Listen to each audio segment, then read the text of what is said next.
उद्धव ठाकरे यांच्याबद्दल तुम्ही असं लेख लिहिला असताना त्याच्यात तुम्ही म्हणताय की दिल्लीत मराठी माणसांनी बुजरेपणा सोडला पाहिजे आणि मराठी माणसांबद्दल दिल्लीत आकस आहे ही गोष्ट खरी नाही असं तुम्ही त्याच्यात म्हटलं. माझं असं आकस आहे असं नाही, मराठी लोक असं अनेक फायद्यांचे सभासद, मी अनेक सभासद असं पाहिजे यापूर्वी की त्यांचं दिल्लीत होणं सहमत नाही.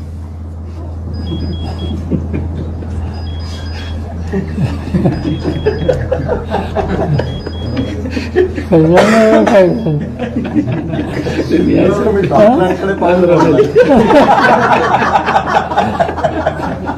असं आहे की एक तर मराठी आणि महाराष्ट्रात आलेली अनेक आमची सहकारी